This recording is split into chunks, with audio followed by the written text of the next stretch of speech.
हमारे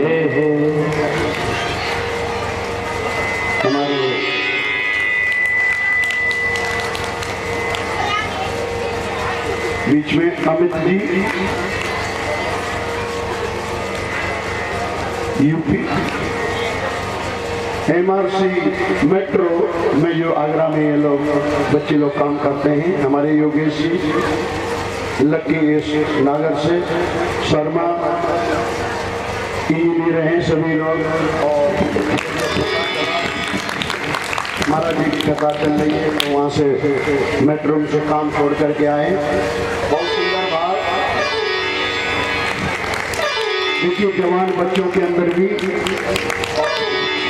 भौतिकवाद के जीवन में इंजीनियरिंग और का कोर्स करते हुए भी लेकिन इन बच्चों के अंदर बहुत सुंदर ऐसा होना चाहिए।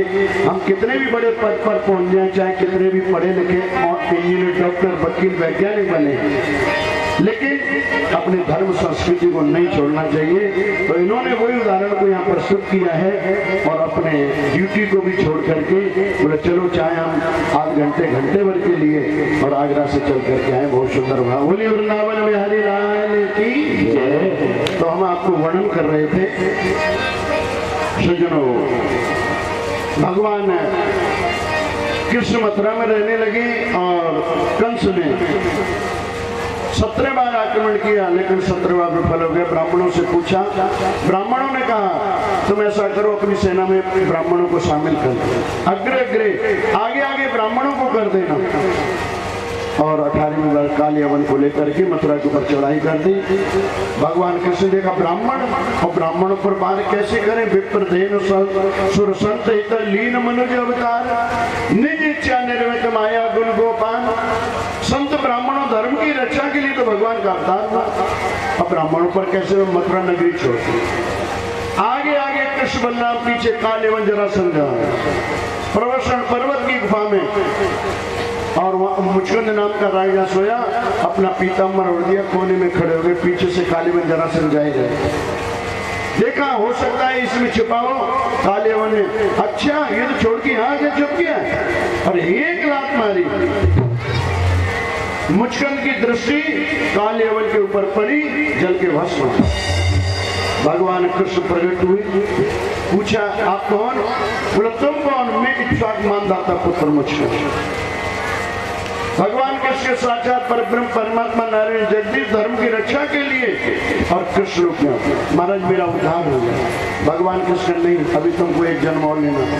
वही मुचकुंद दूसरे जन्म में गुजरात में जूनागढ़ में नरसिंह भगत के नाम से प्रकट हुए और 52 कार्य भगवान कृष्ण नरसिंह भगत के पूरे। भगवान कृष्ण बलराम ने छलांग लगाई और पहुंचे द्वारका। द्वारका में इतने द्वार थे, सभी लोग पूछ रहे थे द्वार कहाँ है और इसी वजह से उसका नाम पड़ गया द्वारका। अब भगवान द्वारकाधीश हो। बोलिए द्वारकाधीश भगवान की जय हो। ध्यान देना, जरासंध ने 17 बार मथुरा के ऊपर आक्रमण किया लेकिन 17 बार विफल कर दिया कृष्ण बलराम। 18वीं बार काल यवन को लेकर के आया तो भगवान कृष्ण को मथुरा नगरी छोड़नी पड़ी। ये जरासंध कौन है।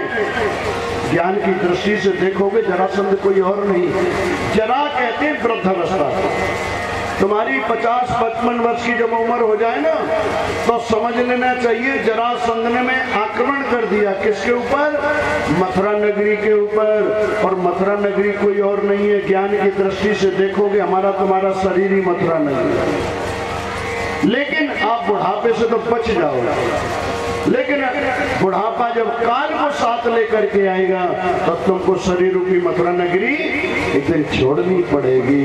कृष्ण बलराम उस काले व जलासंध के चंगुल से कहाँ मुक्त हुए। प्रवसन पर्वत की गुफा। और प्रवसन पर्वत की गुफा कोई और नहीं, ये ज्ञान भक्ति मूसलाधार की जहाँ बारिश हो जगह वो भूमि ही प्रवसन पर्वत की गुफा है। इन रामायण गीता भागवत सुन करके हमको धर्म की याद आती है, संस्कृति की याद आती है, भगवान की याद आती है। एक सज्जन और उन बड़े भुड़क्कर थे। एक बार उनकी पत्नी ने कहा जी आप मेरे लिए नेकलेस बनवा के लाओ ना। पति ने कहा ठीक है, हम नेकलेस बनवा के लाएंगे। और सुनार के पास गए, जी हमारी पत्नी के लिए नेकलेस बनाना है।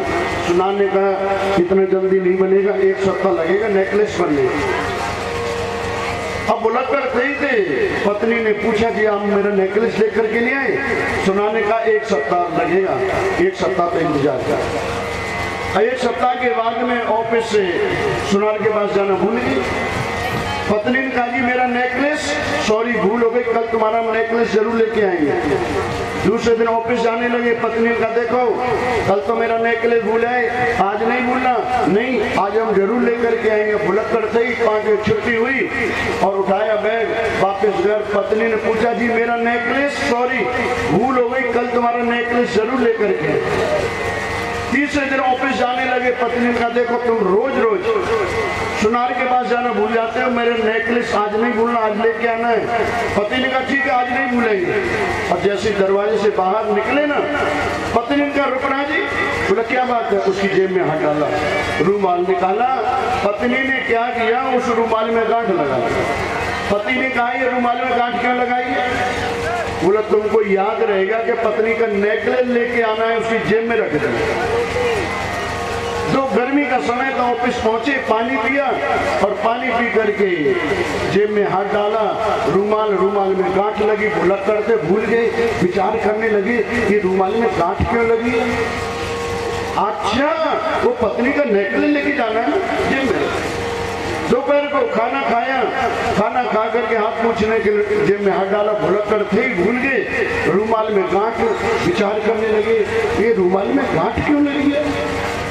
अच्छा पत्नी का नेकलेस लेके जाना है, कहने का मतलब सज्जनों ये गांठ उसको बार बार याद दिला रही है।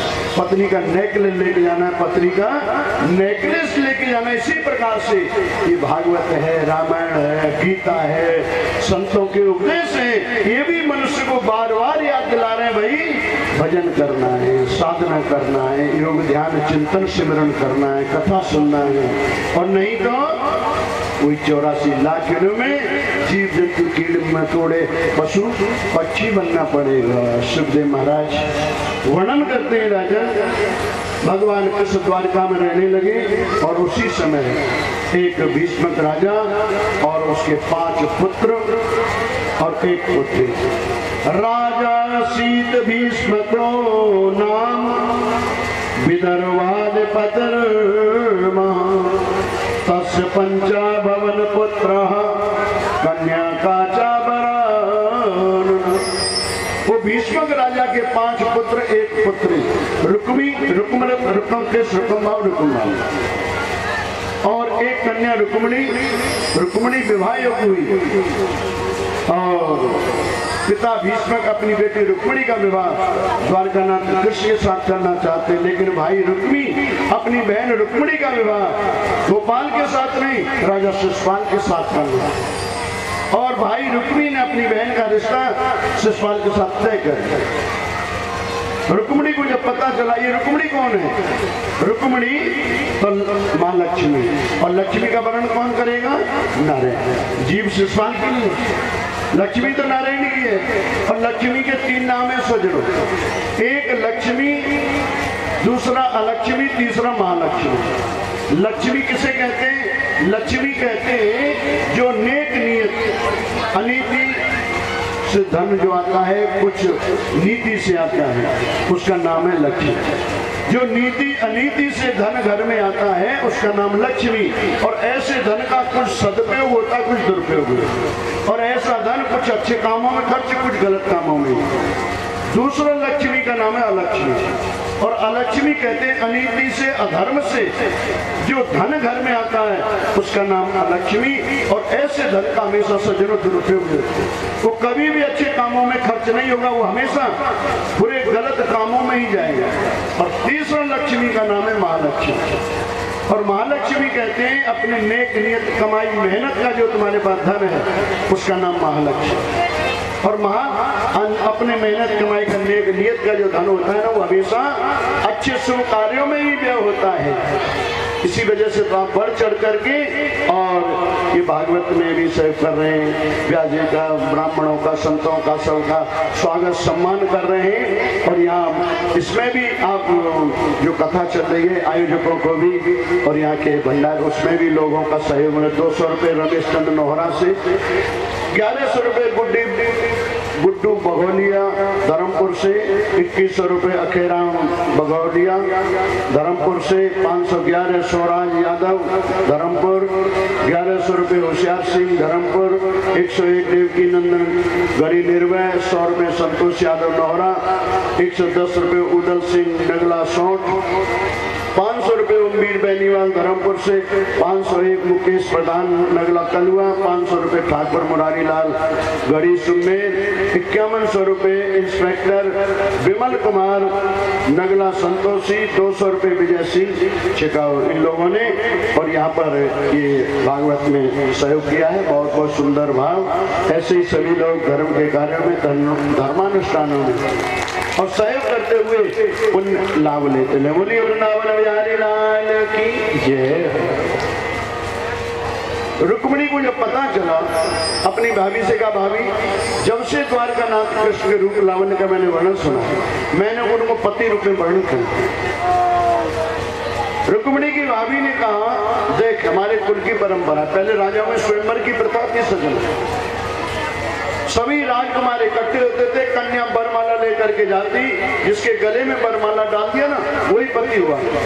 बोला तुम ऐसा कर, द्वारका नाथ कृष्ण को पत्र लिख। और रुक्मिणी ने 7 श्लोकों में ये पत्र लिखा। रुक्मिणी रो रो करके पत्र लिखती है, महाराज जब से नारद जी के द्वारा आपके रूप लावण्य का मैंने वर्णन सुना, मैंने आपके पति रूप में वर्णन कर लिया। कहीं ऐसा नहीं हो शेर का हिस्सा कीधर लेकर के रोए रोए पाते रुक्मिणी लेके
जय हो। रुक्मिणी ने 7 श्लोकों में पत्र लिखा और पहले श्लोक में रुक्मिणी लिखती है, स्वत्वा गुणान भवन सुंदर शरणवतांते निर्विश करण विवेहतो गता रूपम दशाम दशमताम अखिलातलावम त्वय्याचिता दशचित्तम पत्रपम।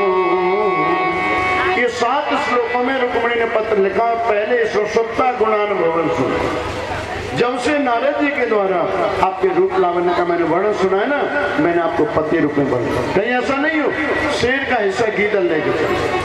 और रुक्मिणी ने कहा, महाराज आप ये भी मत समझना मैं अपनी निजी संपत्ति साथ लेकर के आऊंगी। और रुक्मिणी निजी संपत्ति कौन सी बताती है? जो मैंने पूजा पाठ किया है, दान पुण्य किया है, व्रत किया है, उन सत्कर्मों की संपत्ति साथ लेकर। और आखिरी में रुक्मिणी ने कह दिया, चाहे सैकड़ों जन्म मेरे को क्यों ना लेना पड़े, लेकिन वरण करूंगी तो कृष्ण। ये 7 श्लोकों पत्र लिख करके सुदेव नाम के ब्राह्मण उनके महल में आते उनको दिए।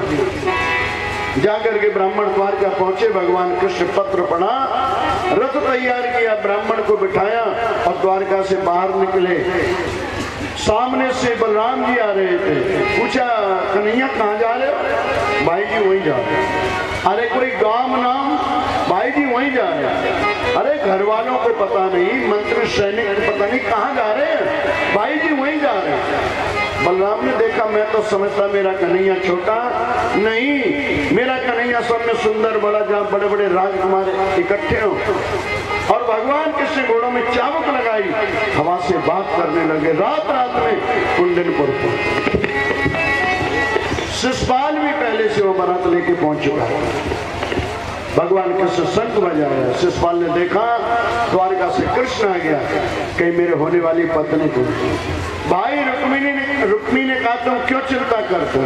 मैंने अपनी बहन रुक्मिणी की ऐसी व्यवस्था की है, जिस समय देवी का पूजन करने जाएगी ना, 10,000 सिपाही रक्षा सुरक्षा में नियुक्त होंगे। अरे मनुष्य तो बहुत दूर की बात, कोई पक्षी में पैर नहीं मार सकता। भगवान कृष्ण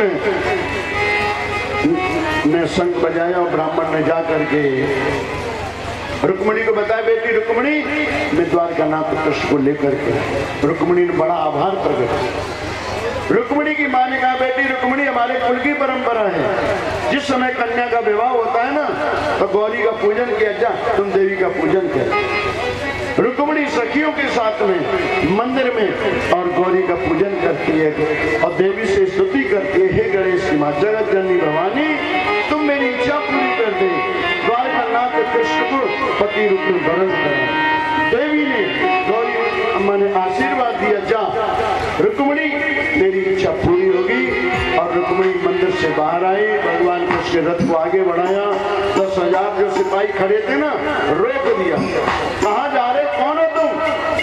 जैसे सिपाहियों ने रोका ना, भगवान कृष्ण हंसी आ गई। उनकी हंसी में ही तो सारी दुनिया फंसी। लखी जिन लाल की मुस्कान, बिसरी कायल जप संयम योग।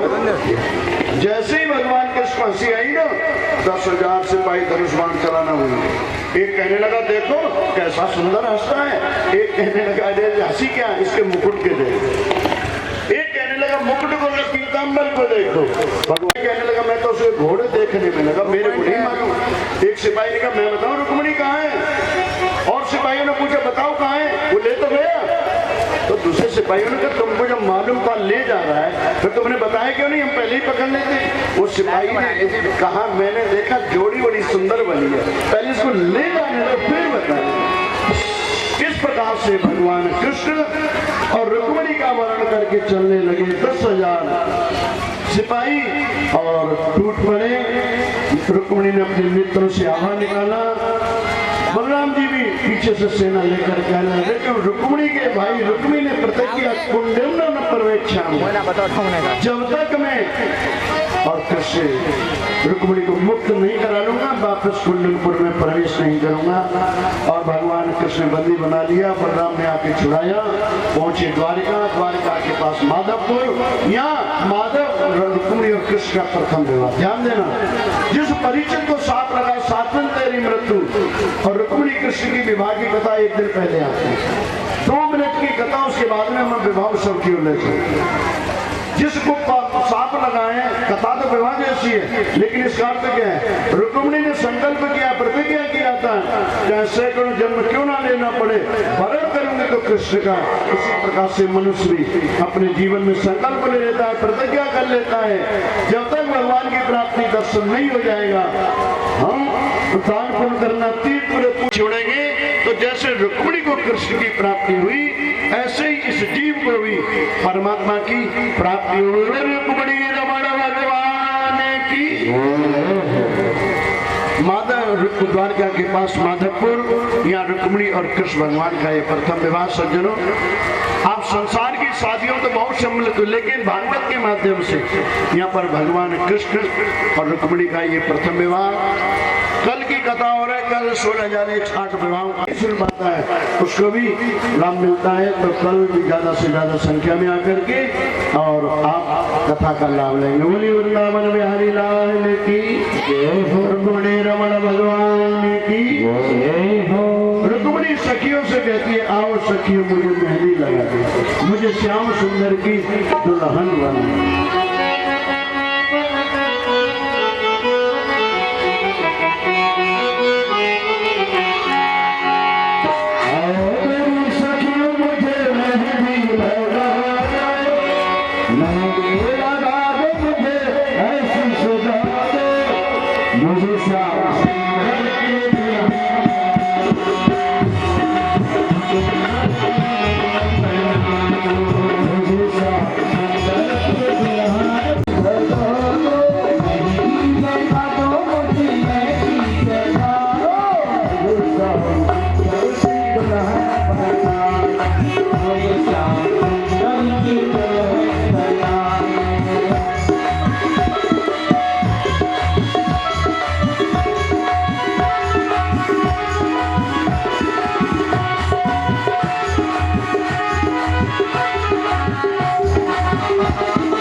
सतगुरु ने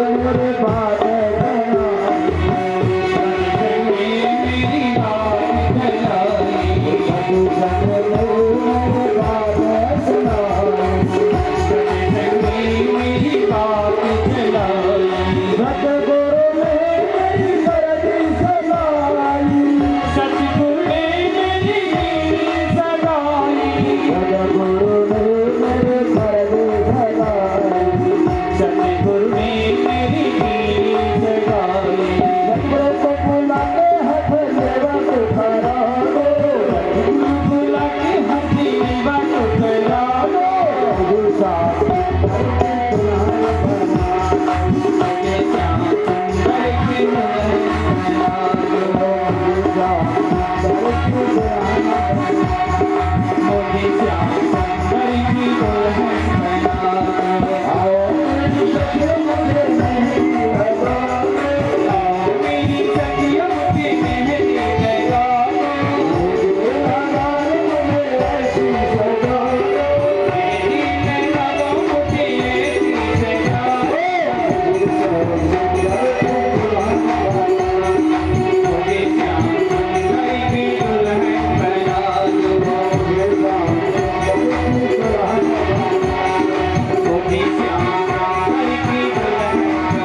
पहले बारोटी होती है, कन्यादान होती है, बताओ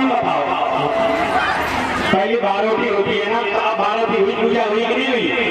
अब आओ कन्यादान करने के लिए, जिन जिन को कन्यादान करना अब खड़े होकर के आओ, किसी भी चीज का समय होता है।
कर रहे हो तुम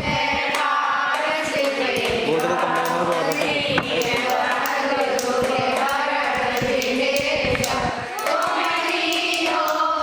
पूरी डांस वीडियो बनाई ले इतने में ही एकदम 3-4 तब तक पूरी भागो शुरू हुई नहीं पहले दिन ना और पहले दिन पूरे पूरे वहाँ खड़ा ही रहो तेरी गल